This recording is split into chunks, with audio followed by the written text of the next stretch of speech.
Hello everybody and welcome to Gail Abbey Fitness. I'm Gail Abbey and I'm coming on here just to have a little chat, see how you're getting on with your goals as we go into week 2 if you've got any, because that's what you're following my page for, yeah? To see how we are getting on. Okay, I'm just checking in to make sure that I can see myself and hear myself on the page while I talk to you, and you can come in and ask me some questions if you want to as well. So we are going back there. Let's have a look. Yes, I want to go back there. Let's see if I can see my timeline so that I can have a good old chat to you and know that you can hear me right now. Let's see. Are you? Let's see. Can I do that? Right. Yeah, we're sorted.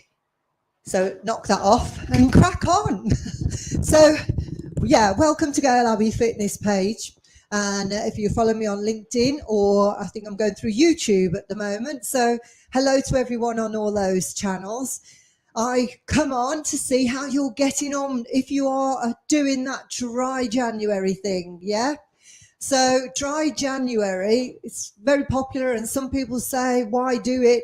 Because you stop for a month and don't you go on 3 times as bad? But no, for some people, it really is a launch pad for them to get that control of what they know they've been overindulging a little bit.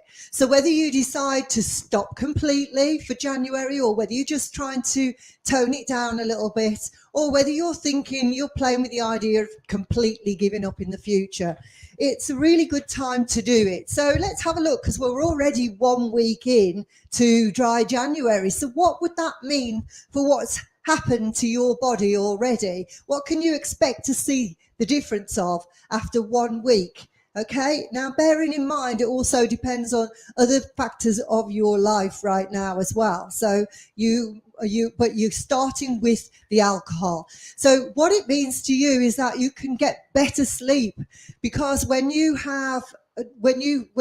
take alcohol out the equation, you are getting a much deeper quality of sleep. So normally you should have REM movement, rapid eye movement, which is deep sleep, around 7 cycles during the night. But when you've had alcohol in your system, it's known to only have 1 or maybe 2 of those REM cycles going on. Now, we might think that we've gone in a comatose state and we were zonked out and we slept like a log, but really you're not allowing your body, your brain, to have that waste up, because obviously it's dealing with that volume of alcohol that you'd had over the day. So look at that, the benefit already. You should be starting to feel that you are getting into a pattern of better sleep, yeah, with better REM cycles when you're in it. Yes, if you're not finding that yet, you might need to look at other things that you're doing. So maybe looking at screens too late at night and other things that may be inhibiting your sleep. But for certain, now that you started to give up that alcohol, that's one of the benefits. So as you move into week 2, what can you expect now? Well, in week 2, your stomach acid starts to reduce. So, if you've got an intense amount of stomach acid, then you see reflux happening, indigestion, heartburn, and also you start to get some bloating as well. So bloating around those periods when you're having a drink, maybe the other day, the day after, different things happening in the digestive system. So they start to improve after week 2. So what a benefit is that? No acid reflux would be really great, isn't it, if you're getting that now? Week 3, you start to see reduced blood pressure, better vision, and better kidney health. And don't you just know some days that you feel like your vision isn't quite as good, is it? And that's even after, that's in the post-alcohol stage. And you know that's inhibited as well. So the reduced blood pressure obviously is huge for your cardiovascular health. That is massive. And kidney function, that's so important. And you'll see that as you go the different kidney performance that you have. Okay, now again, that all depends on how much water you're taking in. So let me give you this little fact, which is a shocker, absolute shocker. Now, when you are drinking around 6 glasses of wine in any one occasion, you are losing the equivalent of 19 to 24 glasses of water in that period. So can you imagine the function that's happening on the body or isn't happening on the body because you're so dehydrated and you're putting your body in such a state? And why we don't get that sort of like shock impact on that is really quite bizarre, that we don't value the amount of water that we need to put into our body. Because if we had a blood loss of 19 to 24 pints, of course we would take a lot of notice. We would sit up and be going, my God, I had this happen to me.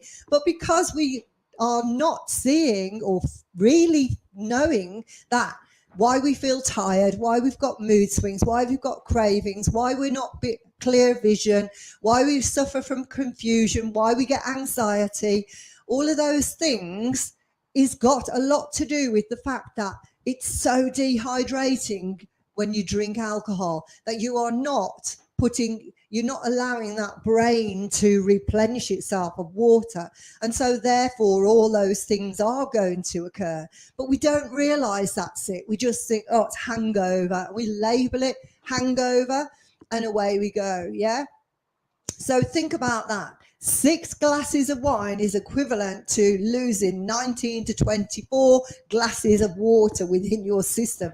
Flaming heck. So you need to really look at that. We need to really look at that. So let's have a look at week 4. Yeah. As you move into week 4 of no alcohol, your skin is starting to glow once again. You might get reddening of the skin. You might get blemishes that pop up, a rosacea going on in the face because of the alcohol that is creating that in those areas. Now that will start to be eliminated. Your premature aging will be reduced. That is accelerated with drinking alcohol. You know, the bloating of the face, all of that. The increased cell turnover is much higher too. So all this is a win-win-win. Recap. Week 1, better sleep. Week 2, stomach acid, less stomach acid. Week 3, better BP, blood pressure, vision and kidney health. Week 4, skin, lack of premature aging, better increased cell production in the skin. Win-win. So what other benefits can you expect to have? Look at the amount of money that you might be saving. I don't know what you drink, but even one bottle of wine, a good bottle of wine, is how much? You know, a bottle of gin, whatever it is that's your tipple, and that you're not doing it in dry January. Look at that, what you're saving. Now, you know, with these banking apps, you can often get nice little pots on the banking app so that you can put your money of your savings into the banking pot.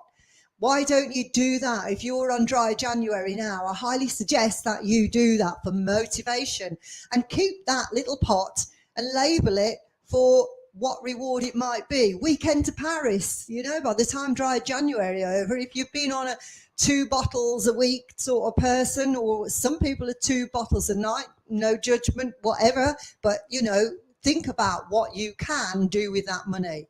What can you actually do? I mean, that's a huge win-win, isn't it?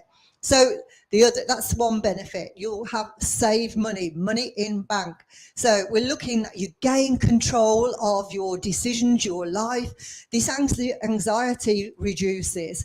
It holds you back. The fatigue holds you back. And so we tend to not go forwards. We tend to tread water in work. We tend to tread water in our life goals. You know, we're there. We don't move forward as fast. So you can look at the benefit of moving forward quicker, making better decisions for your life. Look at that you've got a better mood. much better mood. Yeah, you haven't got those mood swings, the ups and downs. You're not trying to fight your way through fatigue the next day. You're not trying to get rid of the hangover. You're not got this accumulation of dehydration going on in the body. So better willpower that leads to. So better willpower because, of course, you are making better decisions. So just goes hands in hand with that. Better eating habits, less cravings, because your insulin levels are all over the place when you are drinking alcohol. You have these energy crashes, these insulin crashes, so that you won't have that, and so you won't be reaching for the biscuit tin or whatever it is that you want.